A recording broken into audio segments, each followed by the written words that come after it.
Great, thanks everyone for coming today. So I think we can all agree as patients and as people, we go where we feel safe, right? And we go where we know people can treat us competently and where they trust us, and any patient does. And the transgender community is a community that's been struggling to be recognized as valid for quite some time now. And I think, as Ruben Hopwood put it, coordinator of the Fenway Transgender Health Program, this may be the one population that's been medically treated for nearly 100 years, but whose treatments are still labeled as experimental by our medical regulatory bodies. The Williams Institute at UCLA estimates that there are 1.4 million trans adults in the US alone. That's a number that's much higher than some of the people living with the rare endocrine conditions that medical students learn much more about. And although most people have heard of the word transgender, especially within the last couple of years, few medical students have actually received training on how to treat trans patients. In fact, the Endocrine Society reported earlier this year that less than 20% actually have received training to treat trans patients.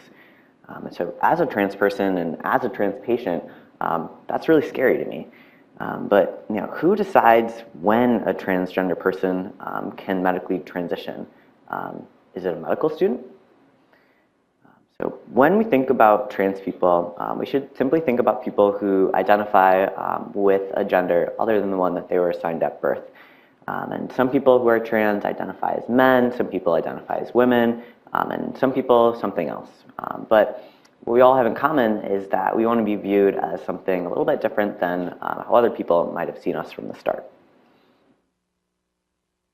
So being transgender, it has to do with aligning someone's sense of self and not recreating ourselves. And so someone may change our name and our pronouns, but we might change nothing about ourselves at all. We might choose to have surgery or start hormone therapy, change our clothes, legal documentation, the bathrooms we use, but everyone's transition is different. So we have to keep that in mind as well. And these decisions, they all have to do with how everyone perceives our sense of self and our masculinity and femininity and how we want to be perceived by the rest of the world. And we also have to really remember here that being transgender has nothing to do with sexual orientation. It has to do with gender identity.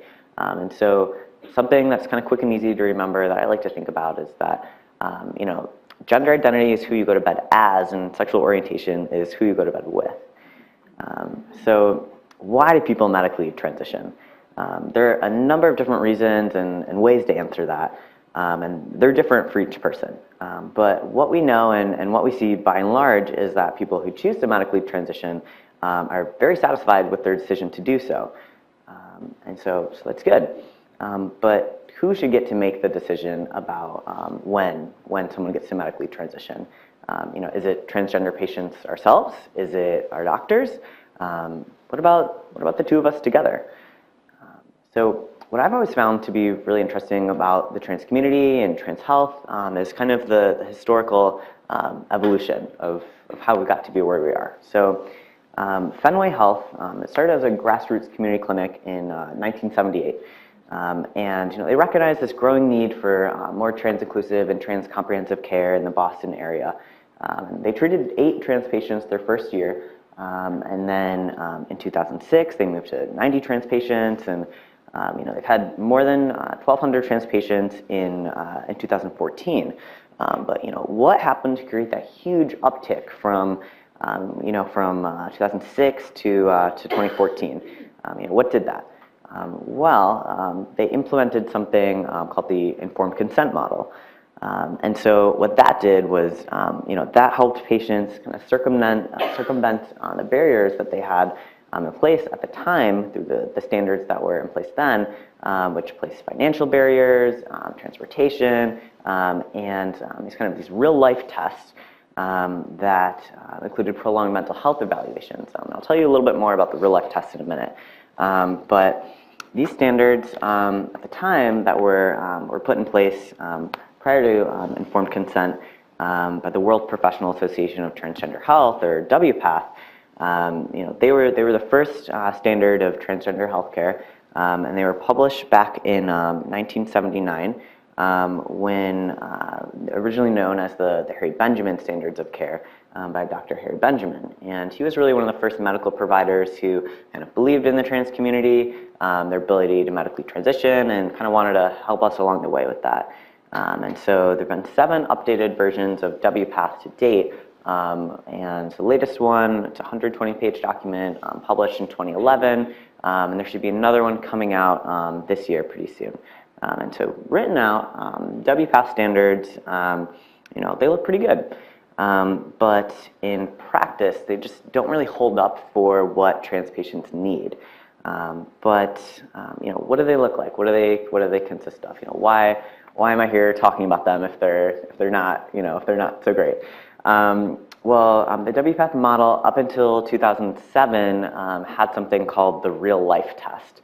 And so I think you can probably imagine what a real life test would consist of. But basically, they required a trans person to live in their desired gender identity for 12 months or a full year before they would be given access to medically transition.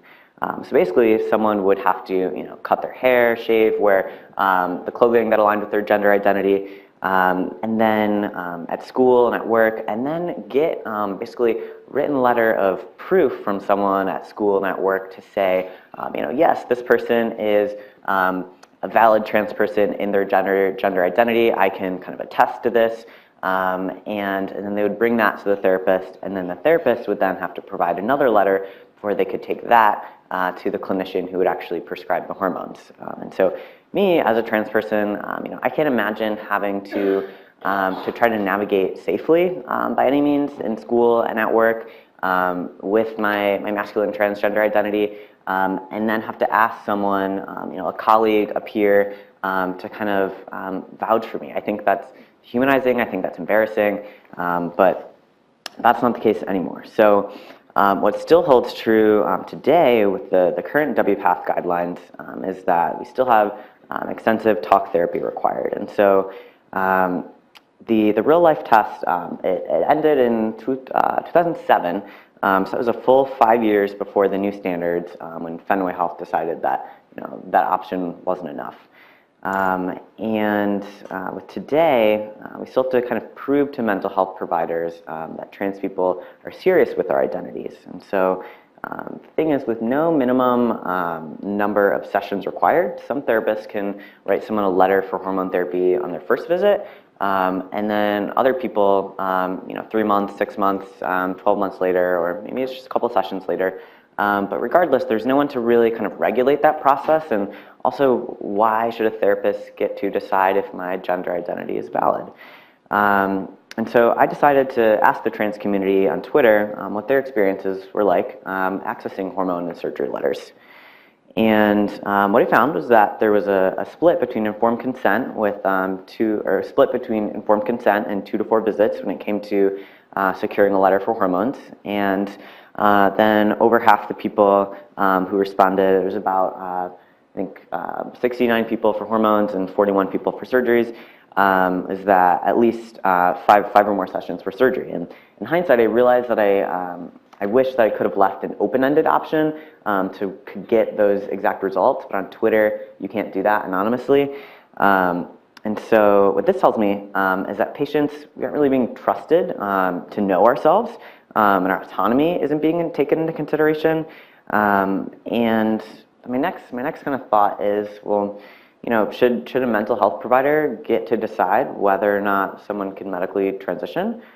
Should they be able to tell one trans patient on their first visit that, yeah, I think you're trans enough. Like, I think this is good. I think you can transition. And then tell someone else, actually, I want you to see me for 3 more months or 5 more sessions, and then I'll think about giving you your letter.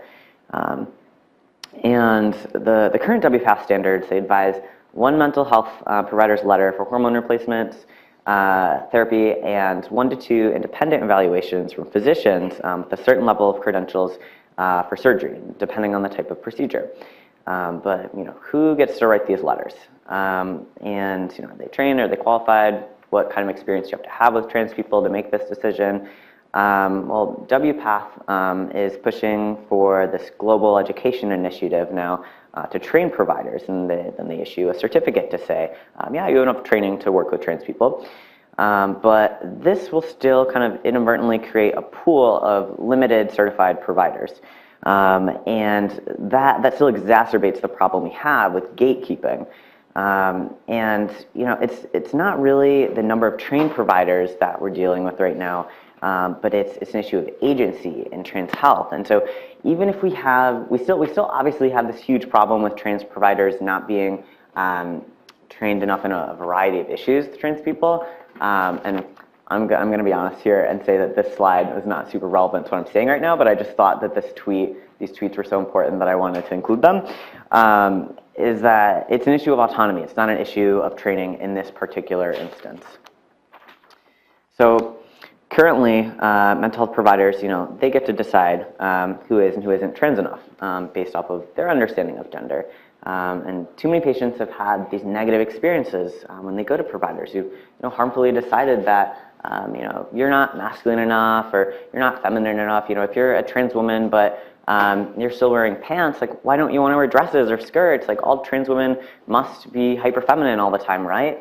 And so we still have these misconceptions and misperceptions about who and what all trans people must be. So we fall back onto these stereotypes of these neat categories of men and women. And while there is still some flexibility within the WPATH guidelines, and they stress that they're guidelines rather than rules, and treatment should be individualized, we're still not really getting to the root of this autonomy problem here. And while many trans people and providers are familiar with these intricacies, they still hold these outdated views of how and why trans people choose to access hormones and surgeries or legal name change. And with the relatively new emerging nature of how doctors are treating trans patients, I would argue that the informed consent model actually has stricter and safer guidelines for both patients and providers. And the informed consent model, it started at Fenway Health. It positions itself as a way to help the trans community get the care that they need most, and not a way to avoid mental health screenings. And so the model, it's not a drive-through pharmacy that I know a lot of people get concerned about. And the difference between the WPATH standards and informed consent is that with informed consent, you're receiving your prescription for hormones after conversations that establish trust and understanding and not having to prove your transness and your identity in order to be pathologized here. And so, if you think about it, cisgender women or women who aren't trans, they don't have to receive a mental health screening before going and getting a breast augmentation. You go to the surgeon and you say, this is what I want. And it's a little more complicated than that, but still relevant example. Then there's insurance to think about. So trans people who have any sort of indication of being trans in their chart, like dysphoria or gender identity disorder, were considered to have a pre-existing condition of transsexualism prior to the ACA. And so then that created a whole issue of if you're a trans man like Teak, then how do you get gynecological care, or if you want a hysterectomy, how do you do that if your insurance has an M gender marker on it? And I really like Teak's story here, and if you follow him on Twitter, he talks about this a lot in terms of accessing care with someone who looks very outwardly looks very male and still looks like a cis man, but has the internal reproductive organs of a woman who needs to get gyno care. And so we have these insurance barriers, and there's that. But regardless, should insurance be who gets to decide when someone can medically transition? Just that. And then we know that trans people have extreme mental health vulnerabilities, and the 41% lifetime suicide attempt rate. That's something we always have to keep in mind when we're talking about trans people. But what I think often gets left out of the conversation is why we have this number. And the reason why we have these numbers, it's just coming up in research more and more, is that they're due to external factors. They're due to job discrimination, trouble finding housing, familial rejection, homelessness, and not just because someone identifies as trans or is trans themselves. When we also think about what's causing this distress, delaying a trans patient's care by sticking to the current WPATH guidelines, denying insurance coverage, or just simply being obstinate about all of this, it's not what we should be doing. Delaying care actually extends, the chances of suicide, and it can be the driver for suicide in itself. So, I think if we as trans people, can and are living self-fulfilled lives, then, why can't we make our own medical decisions with informed consent? And we also know that trans people face barriers to transportation and employment and housing. Over the past year, 33% of trans people, didn't go and see a doctor because we couldn't afford it. Finances that goes towards medical care, it's a small budget as is, right, for all of us.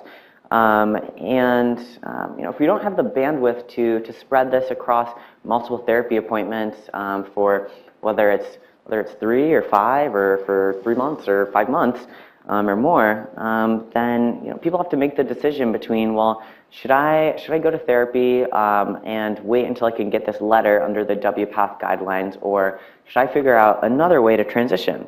And so oftentimes then trans people will end up doing a DIY or do-it-yourself transition, which is super dangerous and super harmful. And so what ends up happening there is people will turn to less safe sources to get their hormones. And then that could be ordering hormones online.